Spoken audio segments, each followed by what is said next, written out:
এবার আপনি বলবেন ভাইয়া আমরা তো অনেক কালা আছি, অনেকে কইবে আমরা তো একটু, ভাইয়া আমার চেহারাটা তো একটু কেমন জানি, আমি কেমনে সুন্দর। এবার আপনার হয়তো মনে হাজার প্রশ্ন আসতে পারে, আপনি বলবেন আমি সুন্দর নই।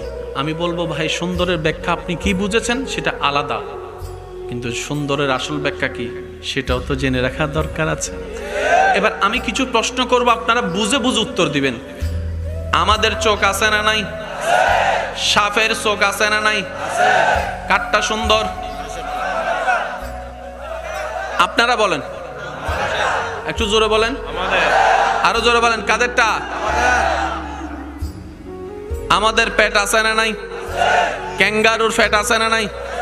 কাঠটা সুন্দর? একটু জোরে। আমাদের নাক আছে না নাই? হাতিরও নাক আছে না নাই? কাঠটা সুন্দর? আরো জোরে। আমাদের হাত আছে না নাই? বানর মামার হাত আছে না নাই? কাঠটা সুন্দর? কাঠটা সুন্দর? আমাদের পা আছে না নাই? শিগালেরও পা আছে না নাই? কাঠটা সুন্দর? আমাদের চেহারা আছে না নাই? হনুমানের চেহারা আছে না নাই? কাঠটা সুন্দর?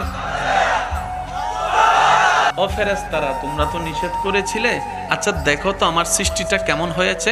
সর্বপ্রথম ফেরেশতারা আদম নবীর দেহের অবয়বের দিকে নজর দেওয়ার সাথে সাথে অপলক নয়নে তাকিয়ে থেকে মুগ্ধ হয়ে বলতে থাকে সুবহানাল্লাহ ওয়ালহামদুলিল্লাহ ওয়ালা ইলাহা ইল্লাল্লাহু ওয়াল্লাহু আকবার ওয়াল্লাহু আকবার ওয়াল্লাহু আকবার ওয়ালা হাওলা ওয়ালা কুওয়াতা ইল্লা বিল্লাহিল আলিয়্যুল আযীম ইয়া রাব্বাল আলামিন। তুমি দয়া করেছো, আমরা ফেরেশতাদেরকে আমরা জান্নাত দেখেছি, জাহান্নাম দেখেছি, ফেরদৌস দেখেছি, আসমান দেখেছি, পৃথিবী দেখেছি, পাহাড় দেখেছি, সাগর দেখেছি, পশু দেখেছি, জিন দেখেছি, পাখি দেখেছি। আল্লাহ তুমি দয়া করে যত সৃষ্টি দেখার সৌভাগ্য দিয়েছো, আমরা ফেরেশতাদের চোখে এত সুন্দর সৃষ্টি আর দেখতে পাই নাই, আর দেখতে পাই নাই, আর দেখতে পাই নাই, আর দেখতে পাই নাই। আল্লাহ আমাদের চোখের দেখা সবচাইতে সুন্দর এই সৃষ্টিটাই হয়েছে।